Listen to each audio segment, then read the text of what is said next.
Good evening students. आज हम discuss करने वाले हैं सर्जिकल मेथड ऑफ कॉन्ट्रासेप्शन।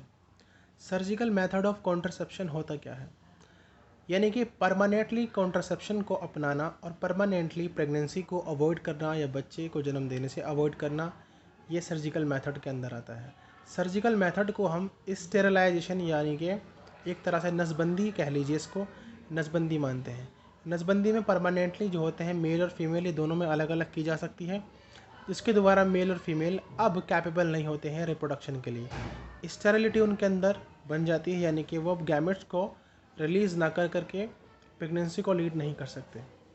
तो इसको परमानेंट मेथड ऑफ कॉन्ट्रासेप्शन कहते हैं। ये रिवर्स भी किया जा सकता है, यानी कि उसको वापस से दोबारा से पहले जैसी स्थिति में लाया जा सकता है, लेकिन ये कम पॉसिबल होता है, इसके सक्सेस होने की कोई गारंटी नहीं है। तो सर्जिकल जो मेथड होता है यानी कि नसबंदी, इसके अंदर बहुत कम चांस होते हैं कि इसको वापस से रिकवर किया जा सके। स्टेरिलाइजेशन का मतलब क्या होता है कि मेन और जो कोई मनुष्य है, यानी कि मेल और फीमेल है, नर और नारी, अगर वो फ्यूचर में बच्चे नहीं चाहते हैं और कम्प्लीटली कॉन्ट्रासेप्शन अपनाना चाहते हैं तो उनके लिए मेथड सबसे बेस्ट है। आपने सुना होगा कि इंदिरा गांधी के टाइम पर एक बार नसबंदी हुई थी, ठीक है। तो ये उसमें भी नसबंदी लोगों को ज़बरदस्ती कराई गई थी ताकि लोग बच्चे कम पैदा करें और पॉपुलेशन जो है भारत की वो कम हो, और सरकारी नौकरियों के भी प्रलोभन दिया गया था उस वक्त। तो वही ये नसबंदी थी, ज़बरदस्ती लोगों की नसबंदी कराई गई, उनकी वैसेक्टोमी और ट्यूबेक्टोमी कराई गई। अब अगर मेल और फीमेल में ये अलग अलग होती हैं तो उनके लिए क्या क्या प्रोसीजर है वो देखते हैं। अगर मेल के अंदर सर्जिकल मेथड हो रहा है यानी कि स्टेरिलाइजेशन हो रहा है, तो यहाँ पर उसको हम वर्ड देंगे वैसेक्टोमी। वैसेक का मतलब यानी कि यहाँ पे वास डिफरेंसेस जो होता है, एक ट्यूब होती है जो स्पर्म को कैरी करते हैं, उसको काट कर टाइट कर देना, यही वैसेक्टोमी कहलाता है। तो surgical contraception done in man, अगर मैन में तो उसको हम कहेंगे वैसेक्टोमी। ये मेल का रिप्रोडक्टिव सिस्टम है।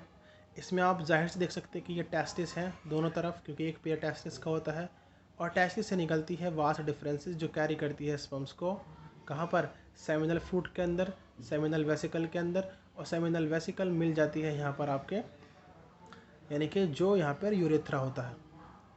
तो साफ साफ आप उसको देख सकते हैं। अब यहाँ पर क्या किया जाता है, जो वास डिफरेंसेस होता है इसको यहाँ से कट करके टाइटली बांध दिया जाता है, और ऐसे ही ऊपर से टाइटली बांध दिया जाता है, ऐसे ही यहाँ से दोनों तरफ से। अब स्पर्म प्रोड्यूस तो होंगे, स्पर्म का प्रोडक्शन लगातार चलता रहेगा, लेकिन जब स्पर्म ऊपर जाएंगे तो ये वापस वास डिफरेंस का जो कटा हुआ भाग है इसमें वापस आ जाएंगे, आगे नहीं जा पाएंगे। इसलिए वास डिफरेंसेस में सिर्फ सेमिनल फ्लूइड ही बचेगा, सीमेन ही बचेगा, उसके अंदर स्पर्म नहीं जाएंगे पेनिस के थ्रू।